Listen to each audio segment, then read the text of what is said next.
Good afternoon, everyone, and welcome to TradeStation. My name is Jesus Nava, and I want to welcome you to this presentation. We will answer a very interesting question: how to structure a trading business for significant tax savings. Our instructor for today is Robert Green. He's the founder and CEO of Green & Company, and we'll get to Robert shortly. If you have any questions during the presentation, feel free to type those into the chat area. And at the end of the presentation, if time allows, Robert will take some of those questions. I just have a couple of announcements to make before I pass the microphone over to Robert. Keep in mind that every symbol and idea that we present during this presentation is for educational purposes only. These are not recommendations of TradeStation. Active trading is not suitable for everyone. If you'd like to read more about these disclosures, you can click on the link that we are sending over in the chat, or go to the TradeStation website for additional disclosures. Our September Masterclass is rapidly approaching. The date is September 4th, 5th, and 6th. It's a special 3-day event. It's more like a deep dive into all things TradeStation, including strategy trading and easy language. It's a special event that's being held in the city of London, England. It's a great opportunity to combine a little sightseeing and mastering the TradeStation platform. We have lined up a collection of experts, traders, including Larry Williams, who will connect online and share his knowledge and expertise with all of us here. If you'd like to learn more about the masterclass, please visit our website at tradestation.com /masterclass, and we'll have more details there. We also have a 2-day or 2.5 days live option trading event titled Option Stars 2019. This one is held October 3rd, 4th, and 5th in Newport Beach, California. A really powerful options event, which is hosted by real options traders, Sarah Potter, Larry McMillan, and Michael Burke. They'll be the hosts of this special event. This is a great way to take options trading to the next level. Whether you're new to options or an expert, there's going to be a lot of great skill building sessions with custom tools and practical trading information that you can take away and use long after the event is over. There's a discount for those that register early, so check that out on our website.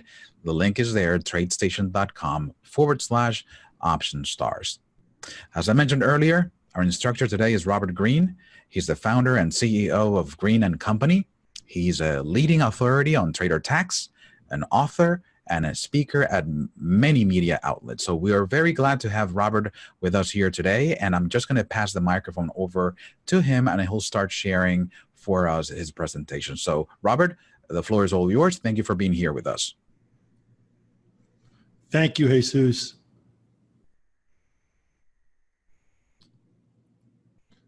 Am I all set now, Jesus? You see my screen? I sure do, yes. You can continue. Thank you for the introduction. Today's course is how to set up a trading business for significant tax savings, August 1st, 2019. Here's a current picture of me. I'm managing member of Green, Neuschwander, and Manning, LLC. That's our CPA firm. I had partners starting in 2012. Also, Green Trader Tax is our website. GNM, Green, Neuschwander, and Manning, is a CPA firm dedicated to the needs of traders, investment managers, and other types of clients. It's sort of like the bizarro world. Trading is very different from other businesses. So it's almost turned upside down, and a lot of local accountants are confused by the nuances. We focus on tax compliance, which is preparation and planning, accounting, consultations, which I do, entity formations, which you might want to do after today's session. And if you run into trouble, IRS and state tax controversy, and we have an excellent record. I founded the firm in 1983, but I have young partners and great professionals. We serve clients throughout the U.S. and around the world. There are Americans living everywhere, and they use our virtual process, which is so easy to use. This information is educational. It's not intended to be a substitute for specific individualized tax, legal, and investment planning advice. Not everyone has the same facts and circumstances. So where specific advice is necessary or appropriate, you may wish to consult with a qualified tax advisor, CPA, attorney, financial planner, or investment manager. We recommend us, but you may prefer someone else. Now, me, Robert Green, and the Green companies were not affiliated with TradeStation. Their brokers were a CPA firm. Here's an overview of what we're going to discuss today. If you're actively trading securities, futures, forex, crypto, I don't care what you trade, you could benefit from setting up a trading business where you can maximize tax benefits. Now, there are choices. With a simple sole proprietorship and unincorporated business, a trader, and here's the key words, eligible for trader tax status, that's a term that we coined going way back when, they can deduct business expenses, startup costs going 6 months back before inception, home office expenses, a great deduction. It's so easy to claim this tax treatment. You didn't have to set it up in advance. Now, TTS traders should also consider, TTS being trader tax status, that's the linchpin, they should also consider a very powerful election, Section 475, which we recommend on securities, not so much for 1256 contracts, which are futures, because with 475, you get tax loss insurance, exemption from wash sale losses, they're onerous. I have an upcoming blog on that. An exemption from the capital loss limitation where you're stuck carrying over losses to the next year. Those are the biggest pitfalls for traders, is not getting to deduct their losses when needed and having to push them out to subsequent years. Now, the new tax law gave a brand new benefit to Section 475. It unlocks the potential qualified business income deduction, which is 20%. Capital gains don't qualify, 475 does.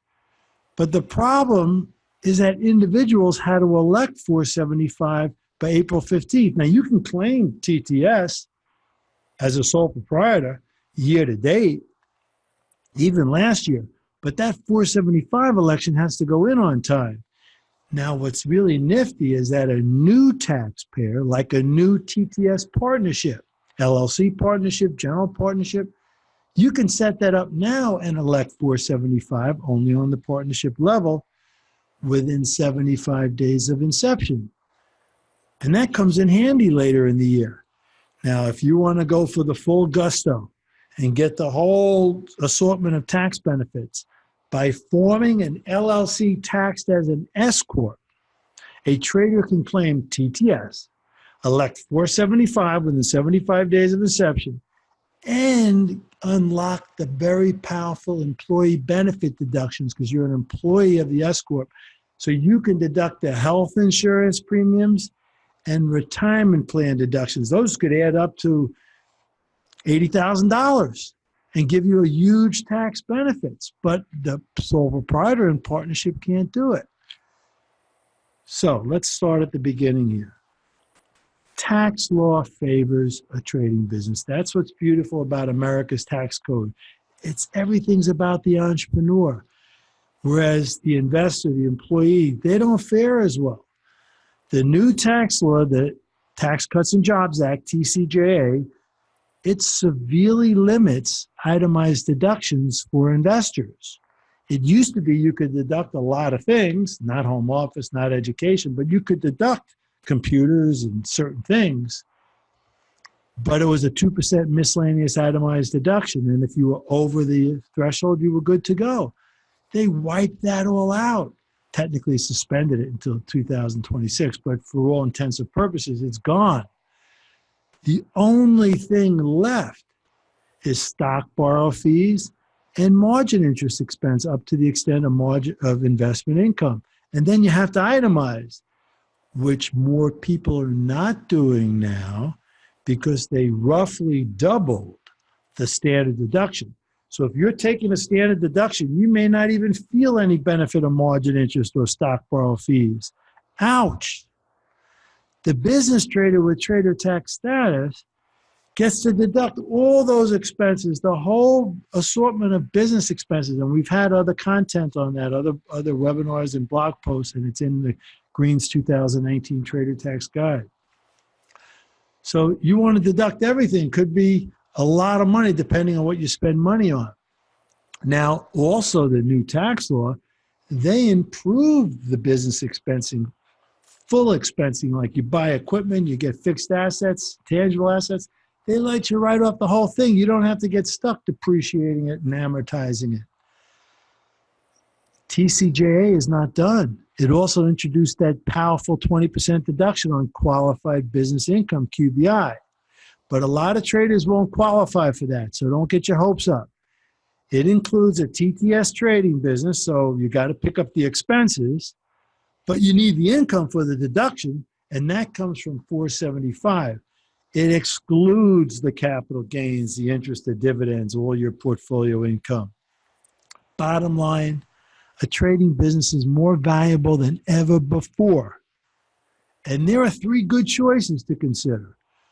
A sole proprietorship, unincorporated business, very easy to claim. That's what you think of past and year to date. Claim that. But maybe I should set up a partnership or an S-Corp for the rest of this year, or wait out the rest of this year and start January 1st. So think about the entity for going forward, because you can't backdate an entity. You've had an account in your individual name, so you can claim sole proprietorship after the fact, but you can't claim an entity after the fact.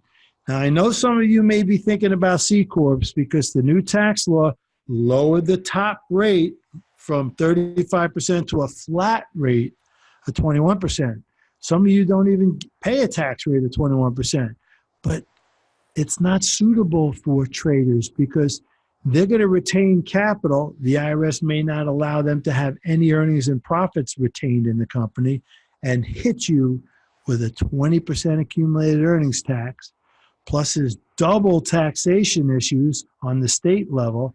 I have a whole blog post on why the C-Corp doesn't make sense for traders. So you want to think about the pass-through entities and maybe that QBI deduction. So let's look at this nice worksheet showing some of the differences for choosing a TTS trading business structure. So look at this first column for the investor. They get nothing. They don't get business expenses. They don't get 475. They don't get a QBI deduction. They can't have compensation. They can't deduct health insurance. They can't get a retirement plan. Can't even contribute to a regular IRA. They need earned income. They don't have earned income. At least they don't pay professional data fees. They get the non-pro rates on an individual account. And their tax compliance is a little simpler. So the investor gets nothing, except maybe they do very well in the markets and make a lot of money, and that's really the main goal, right? So if you trade a lot, then maybe you're a business. Remember, don't have the tax tail wag the dog. Don't set up a trading business just to get tax benefits. You trade the way you trade, and if it's active, you might qualify for trader tax status. And just to remind you on that, and we have this in the sister blog to this webinar, there's a blog post that went through the trader tax status again. There's no room for that in the webinar today. I'm looking for 4 trades a day, 75% frequency, close to 4 days a week. That works out to about 15 to 16 trades a week, 60 a month, 720 a year. Counting the open and close separately, scaling in, scaling out separately. 4 hours a day. Material account size like 25K to be a patent day trader in securities, or 15K in 1256 contracts. Intention to run a business, serious equipment, probably a home office. So that's your requirements for trader tax status. I know a lot of TradeStation traders that trade actively and may qualify, or they may aspire to that. So, sole proprietor, that's the individual who just uses their social security number. It's not an entity, it's an unincorporated business, or it's a single member LLC disregarded entity, a tax nothing, which is back to being a sole proprietor. What do they get? Oh, they get to deduct all the business expenses. That's good. Startup costs, home office deductions, and home office requires income. Otherwise, it's a carryover. So that's the first first set of benefits for trader tax status. Also, the individual can elect 475. It's just too late in the year now. That had to be by April 15th. But before April 15th, they could have elected it. And they also could get the QBI deduction as a sole proprietor. They didn't have to be a partnership or an S-Corp. Now, if they're in the phase-out range of the QBI deduction, there's a wage limitation. They can't have that because a sole proprietor cannot pay themselves wages. That's not allowed. So that wipes out all the employee benefit-related benefits, including the wage limitation on the QBI deduction, including getting compensation for the health insurance deduction, including making a retirement plan deduction. That's the key point. The sole proprietorship can't do that, can't have wages paid to the owner. Now, a partner also can't pay themselves wages. They're still considered a self-employed individual. So the only thing that the partnership can do that the sole proprietorship can't do is that a new partnership can elect 475 after April 15th, later in the year. So if you're waking up to all these benefits now, and you say, Bob, I'm under the income threshold for the QBI deduction. I'm not making 321K with my spouse. We're making 300 or 250. I want to deduct 20% of my trading income, net trading income of 100,000. I want a $20,000 deduction. I can get that with the QBI election, with the 475 election, but I missed the election on April 15th. No worries. Let's set up a simple spousal general partnership, make the election within 75 days of inception, assuming you're not in a capital loss carryover hole and you have a clean slate to elect 475, and go that route. Or you say to me, Bob, health insurance is killing us. My spouse and I were paying for the family $2,000 a month, and I'm really successful as a trader, and I want a high deductible retirement plan. I don't have to worry about doing it for employees. I'm the only employee. So let's set up the LLC with the S-Corp election to get these other whole series of benefits. So that if I go above the QBI threshold into the phase-in, phase-out range, which is 100,000 on top of that 321 threshold, married up to 421. So I want the enhanced QBI deduction. I want officer compensation to unlock the health insurance deduction and retirement plan. So you go for the S-Corp. So you see the chart here? Now that you can access this in the blog post that's on our website. Now, if you're an entity, what are the costs?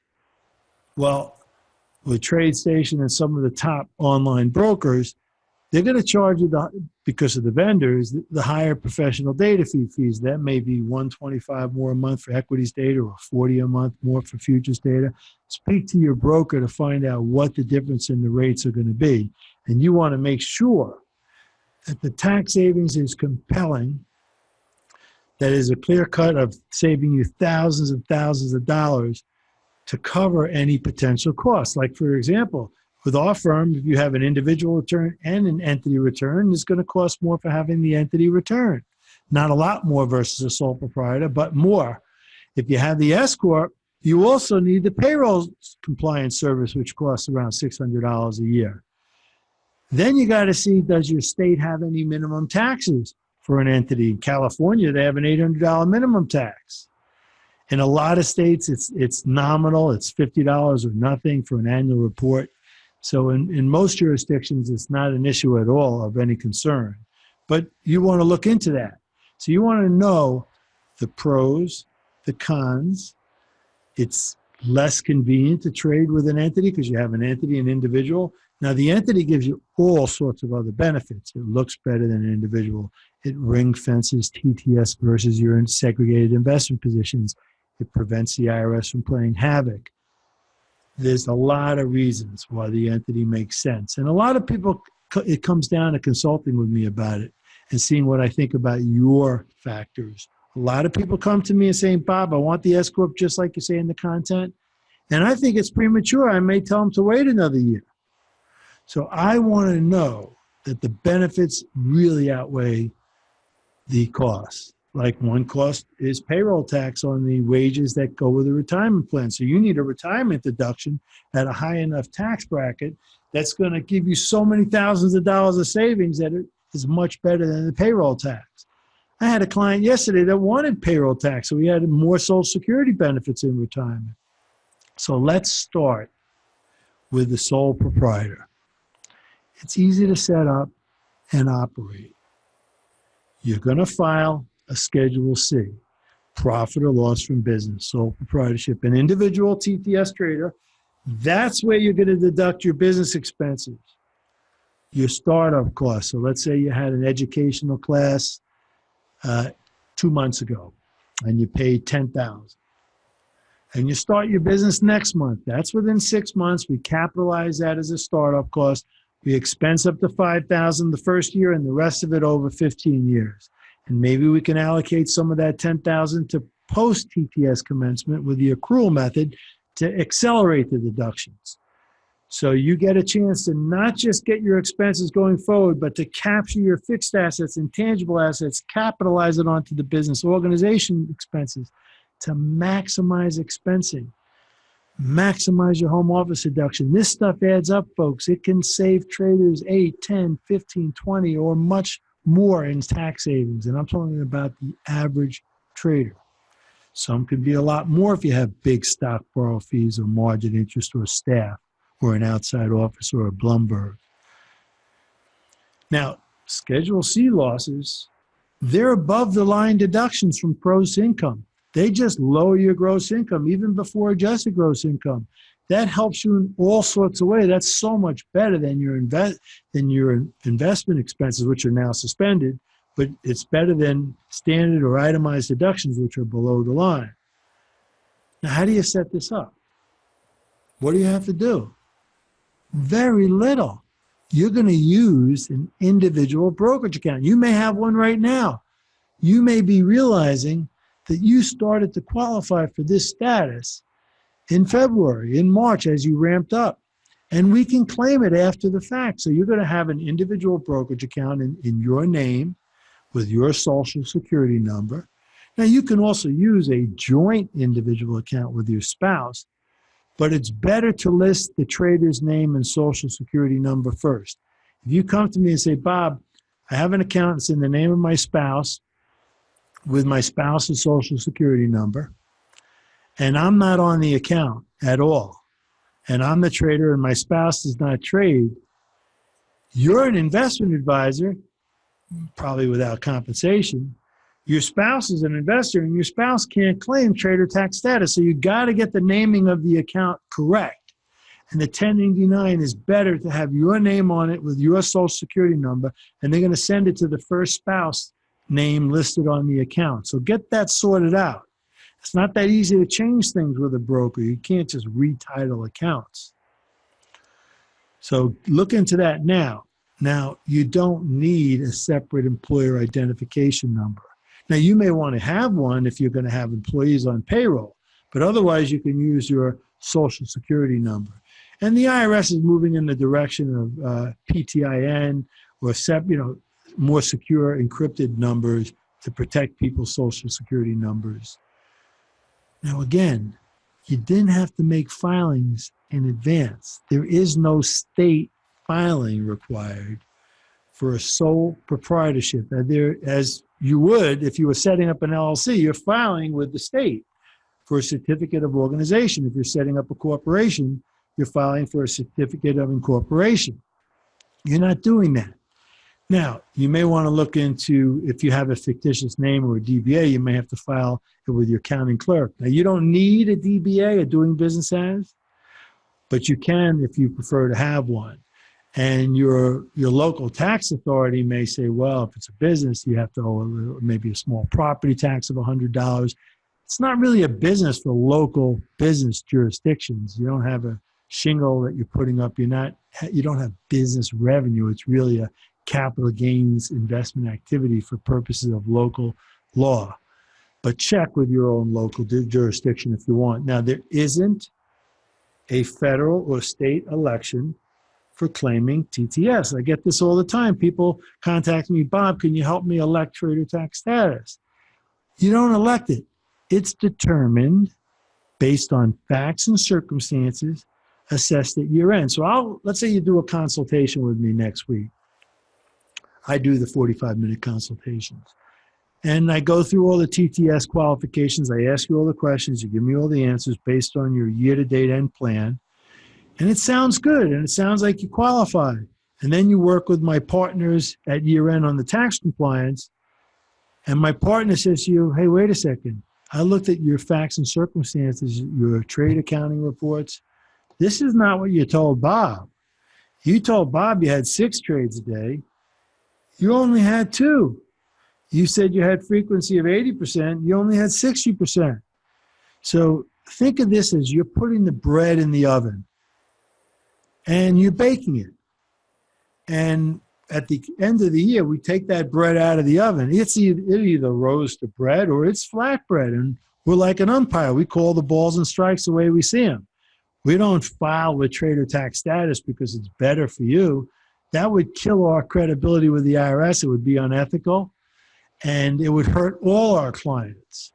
So you have a plan, but you got to execute it. And I don't think you should ever step on the gas to trade more, to push the envelope, increase commissions, maybe lose more money just to deduct a few $1,000s of expenses. You trade the way you trade, and we see how it works out. So we claim TTS after the fact. You don't have to formalize it in advance. Now, we can even go back 3 years that tax returns are open and claim it for those years too. Now, don't confuse trader tax status with its sister tax benefit, the 475 election. You don't elect TTS, but you absolutely must elect Section 475. Now, only TTS traders can use 475, ordinary gain or loss treatment. However, many TTS traders don't make a 475 election. For example, a TTS futures trader that has the lower 60/40 tax rates, they're going to want to skip a 475 election because they don't want ordinary income tax all at the short-term rates. They want 60% of their gains to be taxed at the long-term rate, which is like half the rates. It's almost 1/3 off the tax rates. So you can elect 475 on securities only, commodities only if you want, or both. So set up a partnership and figure, I'm going to elect 475 on securities, but I'm trading 1256 contracts too. If you lose a fortune in both, you're going to want to elect 475 in both to get that tax loss insurance and then reverse it the next year with a revocation. So at every decision-making opportunity, you see whether you want to turn off or turn on the 475 spigot. Now, once you elect it, if you revoke it, you got to wait 5 years, but you can always go with a new entity. So I use this analogy. Think of trader tax status like undergraduate school. You go to undergraduate school, only you don't have to apply. You just go. You just go to undergraduate school. It's like an online university. You just take the courses and you get your degree if you pass muster. Now, even before you graduate that undergraduate program, you may want to apply to 475 graduate school. Now, not everybody has to go to grad school, but you want to apply to 475. If you don't get your application in on time, you're going to miss the boat and have to wait to the next year. All right. Here's some examples. The first, an example of claiming trader tax status. Active trader Pete realized in mid-2019, now, after taking this webinar, Pete realized he qualified for TTS for all of last year, 2018. Is it too late to do anything about it? No. It's not too late to claim TTS to deduct business expenses, but yes, it is too late to deduct a big loss that Pete might have had in trading securities, because he's stuck with the capital loss limitation because Pete did not elect 475 last year. So Pete, what he can do is Pete can add a Schedule C to his 2018 1040 individual tax return, which may still be due on extension October 15, 2019. And Pete can, so keep in mind, traders can use TTS on amended tax returns too. So if Pete already filed, he could amend it. And a Schedule C provides tax benefits for 2018 and year-to-date 2019. Now, what Pete cannot do is go back and claim ordinary loss treatment. He's stuck. I get a lot of contact from people hoping I can be an alchemist to turn garbage into gold. But if you need two things for ordinary loss treatment, TTS and 475. And if you didn't elect 475, you missed that boat. There's no relief on that. Now, Pete says to himself, okay, I'll do that, Bob. I'll do just what you said. I'll add the Schedule C. I'll get the expenses. And I missed the 475 year-to-date in 2019, and I have a clean slate, so what can I do? I have health insurance, I have retirement plan. Pete wants to go for the full gusto. He's going to form an S-Corp now to unlock health insurance deductions for the remainder of 2019 and a high deductible retirement plan. So if Pete pays $2,000 a month for health insurance for August, September, October, November, and December, he's going to get 5 months times two, $10,000. He can't deduct the health insurance before the S-Corp. But he can get the full health insurance deduction of $62,000 if over age 50, if he makes over $148K through year end. So Pete wants to go for the full benefit. He realized he qualified for TTS for 2018 and 19, but it was after April 15th, so it was too late to elect 475. No worries, Pete. The new S-Corp can elect 475 within 75 days of inception. So with the S-Corp, Pete's going to get that $10,000 health insurance deduction and that $62,000 retirement plan deduction if he makes a lot of money in the entity between now and year end. Those are some examples on how you may look at entities and business setup. The past with the Schedule C, the future with the partnership with the S-Corp. Or you just stay with the sole proprietorship if you don't need a health insurance or retirement plan deduction. You have those in your job or through another business. And you already have 475. Or you don't need it. You can do without it this year. Now let's talk a little bit more about 475.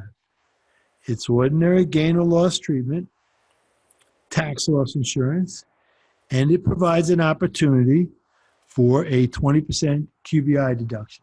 And let me just turn my phone back on so I can keep an eye on the clock.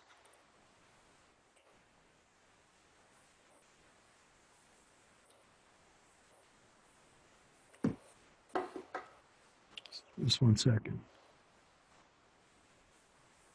All right, 475. It's one of our claim to fame. I mean, Congress passed it in 1997. I went out there and I told traders, you got to elect 475.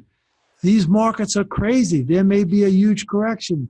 When the losses come, you don't want to get stuck with a capital loss limitation. You want to write off 100% of your losses. It's tax loss insurance. If your trading house burns down, you want to get a big check from the government. It's like insurance, and it's free for a securities trader. It's free to elect, and you're not giving anything up on the gains. It's still taxed at the ordinary rates. It's costly for a 60-40 trader because they're giving up the lower 60-40 rates, but it's free for a securities trader. So TTS traders only, not investors, are entitled to make the election. It's tax loss insurance, exempts you from the wash sale loss adjustments, which can defer your losses to the subsequent year. Could be hundreds of thousands of dollars deferred to the next year. You know what I'm talking about if you trade securities. You hate those wash sale losses. And you know when you get hit with a capital loss limitation, when you find out on TurboTax or through your accountant, what do you mean I can't deduct $100,000? I'm stuck with $3,000. It's never been indexed for inflation. That's crazy. Ordinary loss treatment is far better. It generates tax refunds much better. Now, pre the new tax law, you could carry back an NOL 2 years and get a huge refund right away. And unfortunately, TCJA repealed NOL carrybacks for everybody other than farmers. That was a bummer. And that was one of the bad things in TCJA. And there's several other bad things as well. I'm not crazy about that tax reform. Some good things and some bad things. How to elect 475 later in the year. If you were an individual, you had to do it by April 15th. Well, a partnership or S-Corp formed during the tax year is considered a new taxpayer. That's a loophole. They can elect 475 internally in their own books and records within 75 days of inception.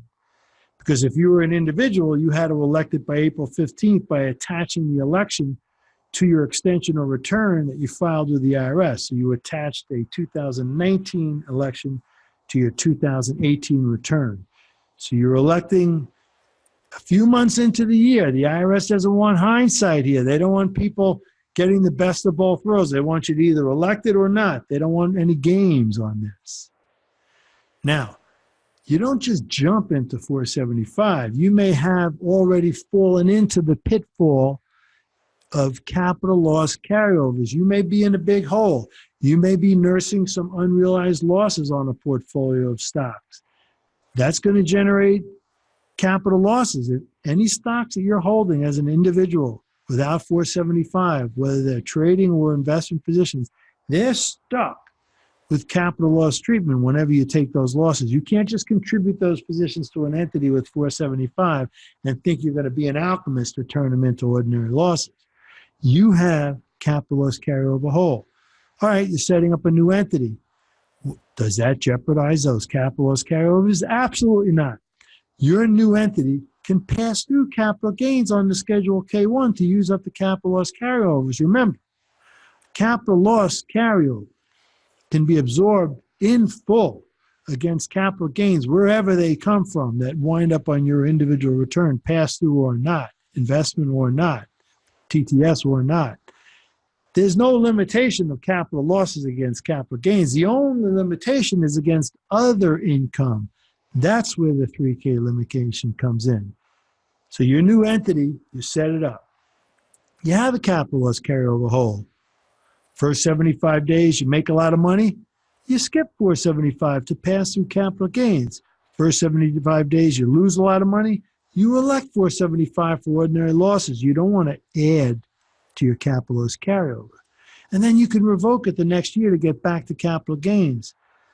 475 is extremely powerful. Your way to turn it on now, later in the year, is with an entity. Every election opportunity, whether it's within the first 75 days or then March 15th of next year, you got to see whether you want to turn it on or turn it off. This is really important, folks. So many people miss the boat on this, and local accountants just don't understand the nuances. They confuse so many things about it. They think TTS and 475 are the same. They think you have to use 475 on investments. They don't understand how to do ring fencing. They don't understand that you can elect on securities only and not futures. So don't fall into the traps. And an entity could be your ticket to giving you a lot more options on this. Now, again, qualified business income deductions are a huge benefit. TTS traders with 475, not without it, only with it, net of trading business expenses might be eligible for a 20% QBI deduction if they're under the taxable income thresholds for a specified service business, which trading is. TCJA introduced a tax benefit for pass-through businesses, which includes a TTS trader with 475 income, whether doing business as a sole proprietorship, partnership, or S-Corp. Section 199A, which is the section, provides a 20% QBI deduction on a specified service trader business, SSTB, and TTS trading is an SSTB. However, and this is where the kicker comes in, SSTBs are subject to a taxable income threshold, phase-out range, and income cap. The phase-out range has wage and property limitations too. So if you're a manufacturing business or a real estate business, if you're not a service business, accountants, lawyers, doctors, and traders, investment managers, if you're not a trader and you're a millionaire and you make $1 million, you might get a 20% QBI deduction of a couple $100,000. But if you're a service business and make a lot of money, you get nothing. You get nothing at all. That's a little unfair. The service economy is important, but they're trying to incentivize manufacturing. That was the logic. Now, for 2009, now all businesses, once you get above thresholds, there's a wage limitation. So they want manufacturing with wages. They want job growth. So for 2019, the taxable income cap is $421K, $211 if you're single. It's indexed for inflation. That was already a nice jump from last year. The phase out and phase in range is 100,000 joint, 50,000 individual single, other taxpayers. The taxable income threshold is $321K. So if you say, Bob, I'm a trader, I have $475, my spouse and I have taxable income, that's that bottom line number. A taxable income is $300K. You're going to get the QBI deduction with the net $475 income. That's good news, but if you're making a lot of money, you're priced out of it. And there's all sorts of other haircuts too. It's the 20% deduction is on whichever is lower. QBI, or taxable income minus net capital gains, and that's your long-term capital gains, your qualified dividends, over your short-term capital gains. So if your taxable income is mostly made up of long-term capital gains, you're going to have a huge haircut. They don't want double dipping. They don't want you to get long-term capital gains and QBI deduction. There's a lot of logic to it all. It's just what a maze of rules. The so-called Simplified Tax Act is a joke. It's an employment act for accountants. And that so-called postcard tax return was a joke. It's no postcard. There were 6 more schedules, and now I heard today they're getting rid of it, the postcard. They're going to go back to the 2-pager. They got to fix a lot of stuff here. The SALT deduction, that thing was not done right, that tax law. And it's got to be fixed. Now, and by the way, this QBI stuff is not even clear for traders. We had to go through all sorts of gyrations, speak to the people in Washington, come up with a rationale for it. So you got to read this blog post, a rationale for using QBI tax treatment for traders. Now, QBI includes $475 income and trading business expenses, but it excludes capital gains and losses, dividends, interest income, forex, and swap ordinary income. A lot of traders trade futures or forex, so they're not going to get this benefit. A lot of hedge funds don't use 475. They don't want it to apply. They said it doesn't apply. We say it does. A little bit of a debate going on there. So read this blog post about it. It's uncertain. We're hoping to get more clarification soon. All this entity stuff I'm talking about, the 475 is the icing on the cake. The main thing is the TTS ring fencing, the looking better, the employee benefit plans. The 475 is the icing on the cake. Pass-through entities. What do I mean by that? Well, with the new tax law, they included the sole proprietorship, but I'm really talking about your partnership and your S-Corps. Pass the entity, pass everything to the individual return. You're filing a partnership return. It's a tax filer, but it's not a taxpayer. You, the owner, are getting a K-1 and putting everything on your return. Now, before you jump into it, consider your marital status, state residence, state tax rules, annual reports, minimum taxes, if there's franchise taxes, like there is on an S-Corp in California, 1.5%, or there's a Illinois replacement tax of 1.5% in Illinois on S-Corps, but not on partnerships. There may be excise taxes in your state, like in Tennessee, but a trading company is exempt from that. Don't just jump in willy-nilly. Cross the I's, the T's, and dot the I's. Speak to a professional about it. Make sure there's a clear path with no surprises. Now, in most states, there are nominal costs, and you could read about, I cover a lot of the states in the Green's 2019 Trader Tax Guide, including California, Illinois, other states, New York City. So partnerships, that includes limited liability companies, LLCs, limited partnerships, LPs, and general partnerships. They all file a 1065 partnership tax return. It accomplishes a lot. Just doesn't accomplish the health insurance and retirement plan, which could be the gusto you're going for. But it does a lot of things that are good for you. So a trader can organize a spousal LLC. Remember, a partnership means two or more people, not single. So the spousal LLC can file a partnership. Alternatively, a trader can form a marital general partnership without liability protection. Do you really need that protection? You're only doing business with the broker. You may have a personal guarantee anyway on margin. You don't have customers, but you may prefer the LLC. It may not cost much more. It may be worthwhile to do. Partnerships file a 1065 tax return, no matter which type of partnership they are, the LLC, LP, or general. Establishing a separate legal entity does not alone generate tax benefits. It's critical for the organization to qualify for TTS. Otherwise, it's an investment partnership like a lot of hedge funds. Without the TTS, the company is considered an investment partnership. And then you got those suspended investment fees, suspended investment expenses. An investment partnership cannot have business expenses, officer compensation, employee benefits, health insurance, and retirement. The entity has to qualify for the TTS. Now, here's how it's going to work. The 1065 and Schedule E, the partnership's going to deduct the business expenses on Schedule K1, whether it includes a 475 income or not. That's going to wind up on the Schedule E in the active column. It's not a passive activity. So it's a full business income or business deduction. There's no self-employment income. There's no self-employment tax. It looks really good on your individual return. It looks like you're invested in your own in a hedge fund.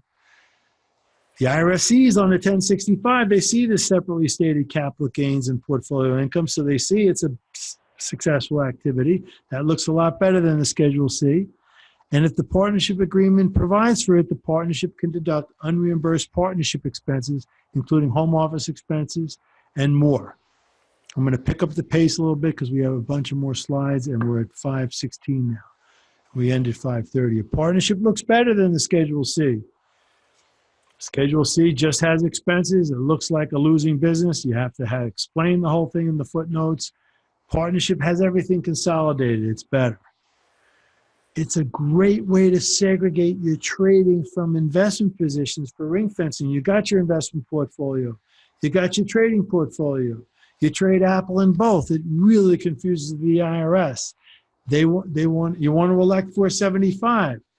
You risk the IRS playing havoc. They're going to drag your Apple losses out of TTS 475, put it into capital loss limitations, and they'll do the reverse. They'll drag your deferred long-term capital gains into 475. You got to set up the entity for ring fencing to segregate.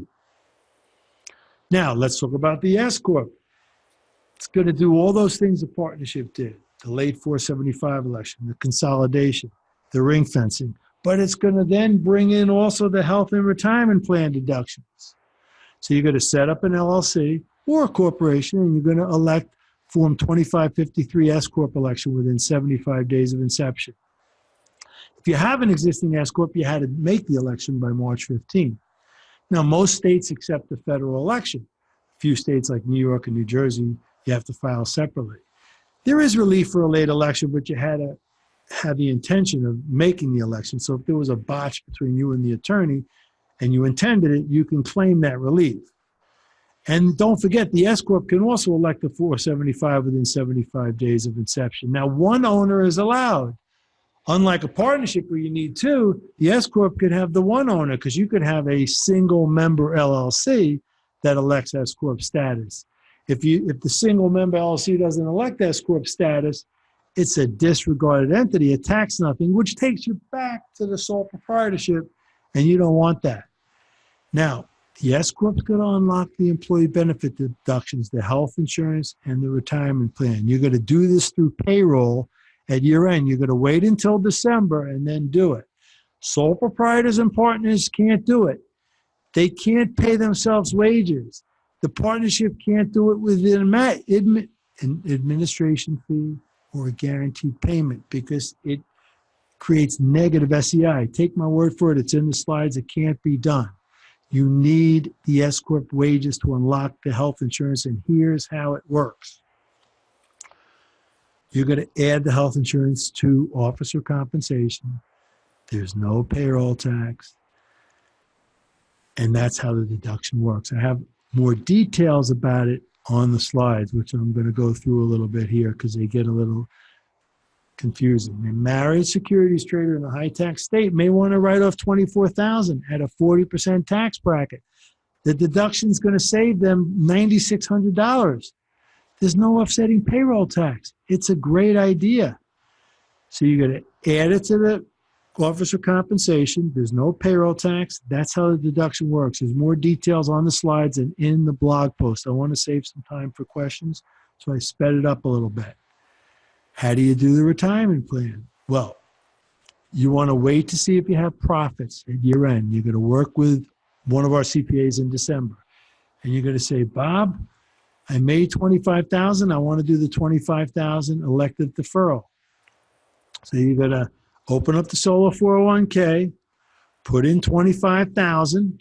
By the end of January, you're going to run that through payroll, and you're going to save income taxes at 40% on $25,000 if you're in the top bracket, and pay payroll tax at 15.3% on the $25,000. You're going to save the difference. If you're in a 30% bracket, you're going to save around $15,000 times 25, 15% times 25,000. I'm rushing a bit, folks. Go to the blog post, the sister blog post on our site about this. Not only do I not rush in the blog, but I give you further examples. So delve into it there. So with the profit sharing plan, you're going to unlock another $37,000 of deductions on wages of $148,000. So you need to make a lot of money on that. The total solo 401k could be $62,000, $19,000 elected deferral, $6,000 catch-up, $37,000 profit sharing plan. If you're under age 50, it's $56,000, $6,000 less. So the health insurance deduction, the key is the takeaway. It's during the entity period. There's no offsetting payroll tax. It's a huge winner.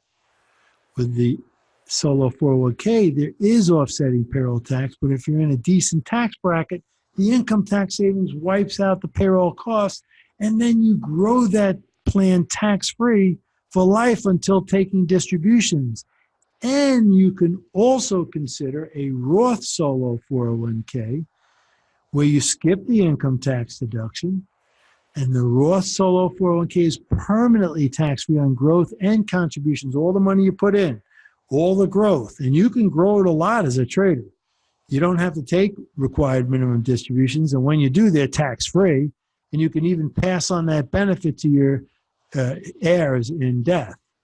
And there's no income limit like with a Roth IRA. Now, go over to the blog post, how to structure a trading business. There's examples of retirement plans. There's all the slides that I went through. All that content is laid out nicely. There's more about officer compensation and accountable reimbursement plans and trader tax status. There's more on all of that. So you want to consider a consult with me. You want to consider the entity formation service, whether you need an entity or not, or the sole proprietorship works for you. If you have an entity or not, well, no matter what kind of business you have, sole proprietor or not, you may want our tax compliance service. Come over to the website, you call us, and then you come over to the website. And let me now go to the, one second. Let's go to your questions. So let me open up chat.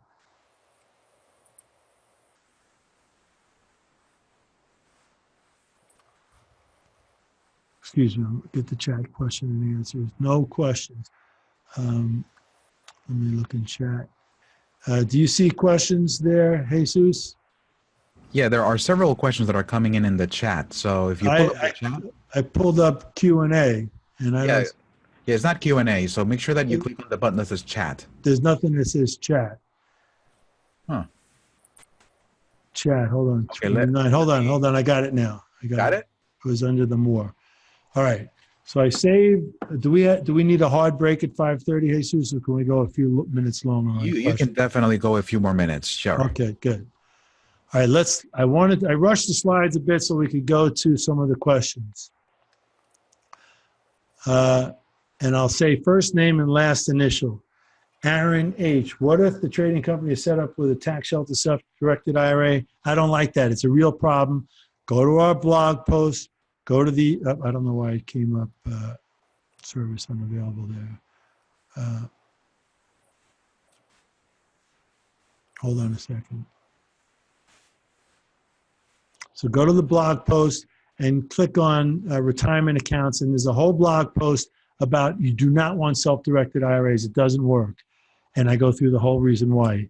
Next, from tax one, isn't QBI based on net income? Yes, it's going to be the 475 income net of trading business expenses. That's the business income. And then it's going to be based on that or the lower of taxable income. So yes, you can have your 475 on form 4797. One second. And you can have your Schedule C expenses. So you want our help in doing it. I'll put the PowerPoint deck on our website, so you can come over to the event page of our website. Unless TradeStation may do it as well, but TradeStation will have the recording. Joseph W. What must you do to have a trading account previously reported as investor? It's not reported as investor. You just get a 1099-B. The broker doesn't say whether you're an investor or a trader. They don't know whether you have 475 or not. And you really shouldn't tell the broker you have 475 unless you have it year in and year out, because they have no way of checking if you qualify or not, and that's asking for trouble. The 45-minute consult is $250. It works great with me. You get a whole set of notes afterwards. And I don't waste a minute of time with any non-tangent stuff, strictly what you need. Aaron, again, to spot forex fall under TTS. It's not futures or commodities. It's a whole different thing. Click on our tax center, go to forex. It's a whole different camp for taxation, but the TTS stuff applies, but you don't elect 475 on forex. Trade frequency, make 30 to 50 trades a week. That's good because you need 15, but typically 2 to 3 days, that's a problem because we're looking for 75%. A lot of tax court cases failed with 2 to 3 days. So you may work 4 to 5 days and have continuous business activity, but I want to see the trade executions. Read my guide about that. See the guide here off on the right-hand side of the site. Get the guide. That's really what you need. The whole chapter on the trader tax status, whole chapter on the entities. What if I don't qualify for TTS? Well, then you don't need the entity. Think about 1256 contracts. You get the lower 60/40 rates. I just did a recent webinar and blog post about that, those benefits. Stacy Z, I have an account long-term, hold for years. So you want maybe a separate account for your TTS trading. But again, ring fencing the TTS into an entity could be better, especially if you're electing 475. Minimum gross income threshold for the S-Corp. Well, if you want a retirement plan deduction and a health insurance deduction, you want to be in a decent tax bracket. If you have no income at all and you're trading very little funds, I'm not going to push you into an S-Corp. I'm going to tell you to stay as a sole proprietor. Remember, when you sign up with me, I talk as many people out of an entity as it's a good idea to do. So the content may lean to having an entity, but I may talk you out of it because I only care about your needs. I don't care about one size fits all. If you call one of our competitors, they're going to sell you 1 or 2 entities, and they don't care whether you have TTS or not because they just want money from you, and they're not a CPA firm, and they don't have a code of ethics. So be careful who you get the tax advice from, and make sure it flushes with our guide.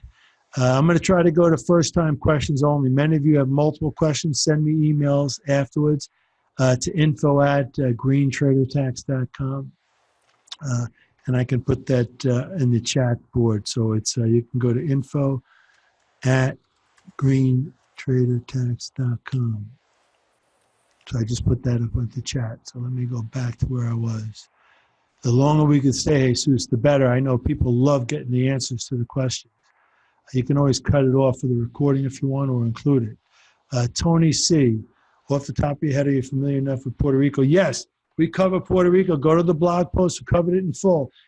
Trader, get 100% exclusion on your capital gains, but only new capital gains.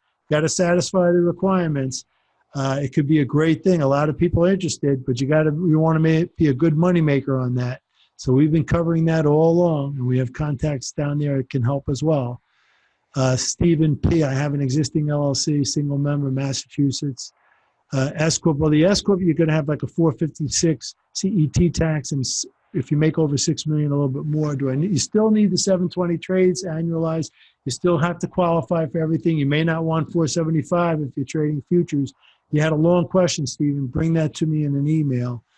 If I don't get to answering those emails tonight, because it's already getting late, I'll do it tomorrow. So definitely email me your questions. I'm giving you real quickies here, but email me your questions. Let's start a dialogue. That's why I'm doing this, is to get to know you, get to meet you, to start a dialogue, to see how we can help you, to see I can point you to content that can help you.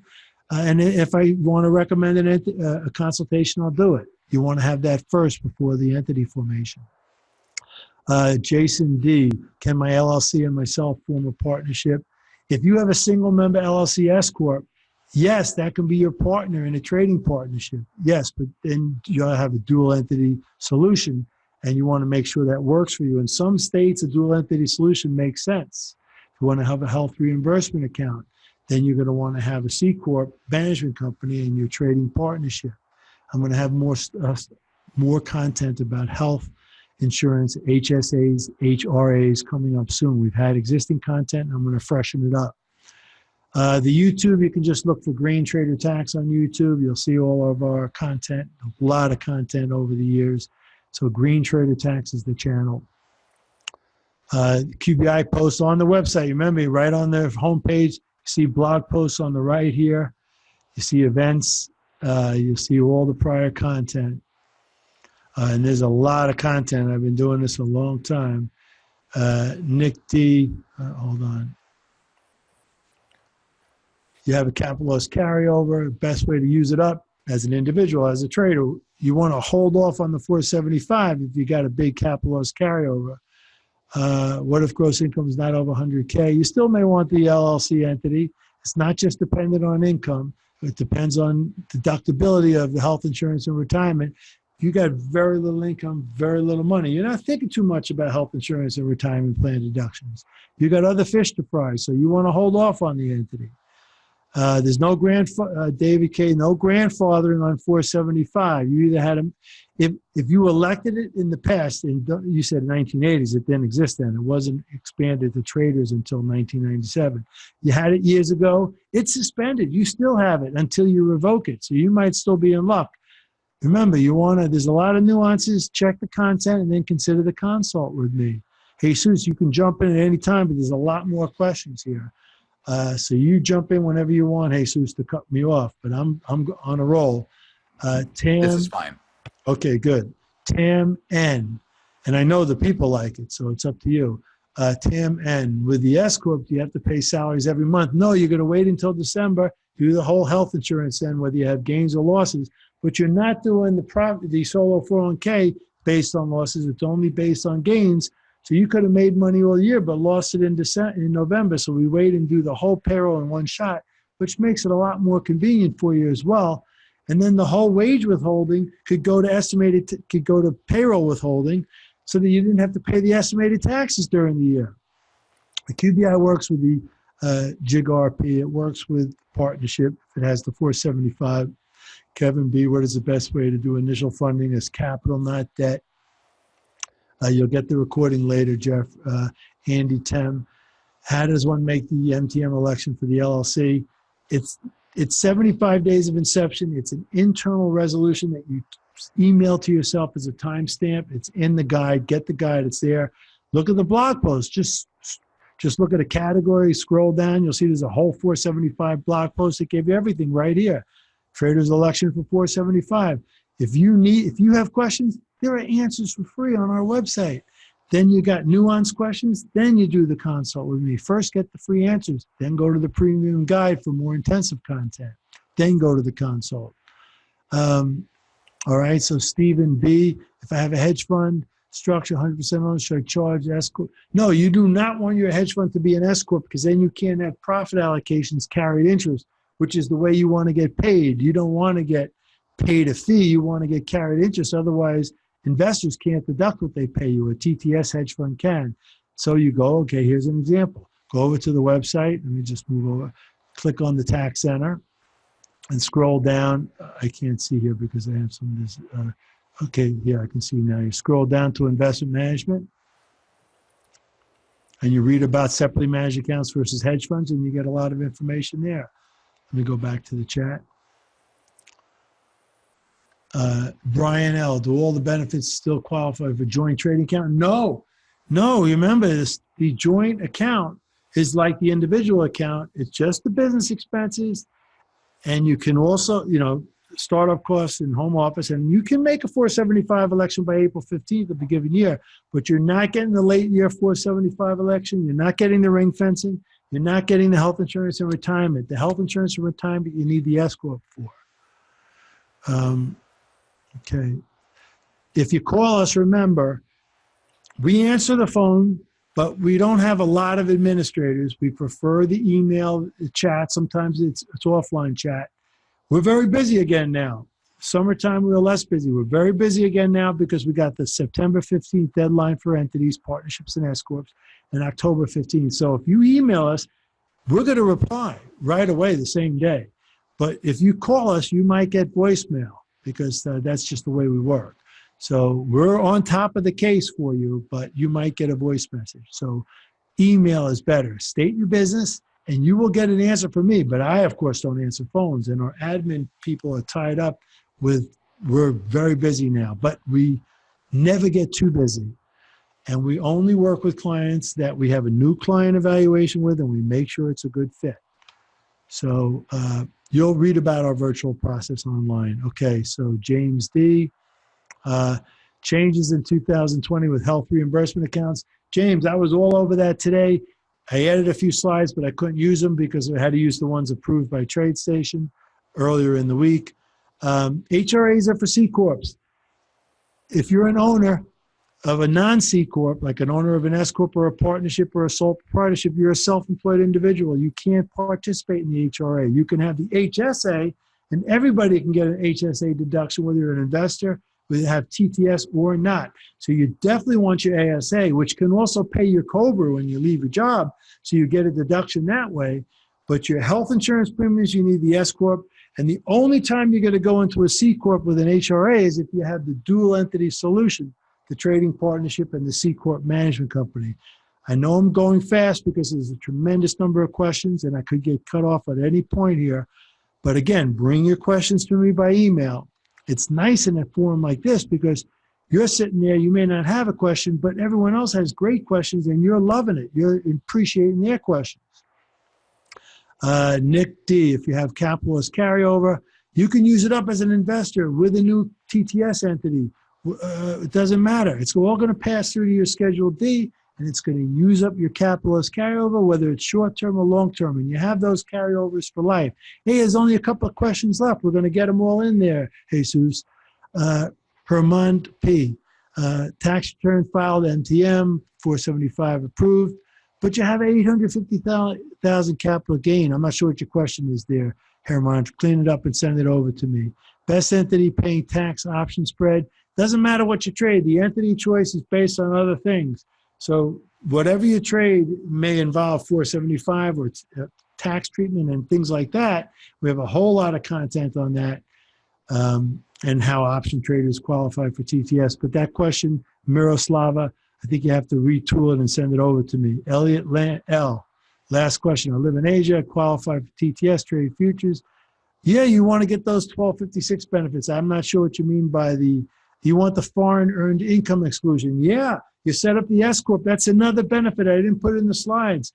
You live abroad. You qualify for the foreign earned income exclusion. The entity's paying your salary for the health insurance and retirement plan. You're paying your payroll taxes.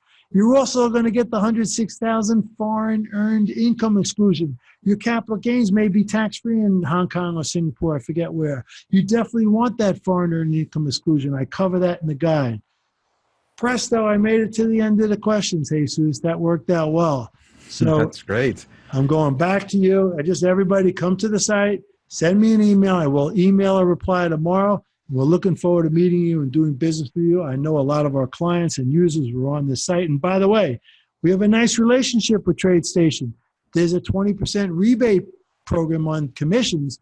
If you're a client of ours and you're paying us bills, you can get a rebate from TradeStation. So ask them about it on our website. Click on About Us and go down to announcements, and it's right there on top of the announcements.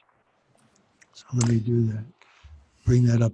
I'll just go back to you. They can get it later on, Jesus. That's fine. Well, yes, it's great that we had enough time to go through all the questions here, so I appreciate that as well. I want to thank you, everyone, for participating in this class. And do you have any last-minute comments, Robert, before I end the class? No, I'm all set, and thank you very much, Jesus. All right, Robert, thanks for doing this for us, and we'll have a recording of this class posted to our website in a few days after we go through the production of the video and so forth. So I invite everyone to check the recording if you want to review the content. So everyone, thank you again for your time. Thank you for being part of the TradeStation family, and I hope to see you in a future event right here at TradeStation. Goodbye, everyone.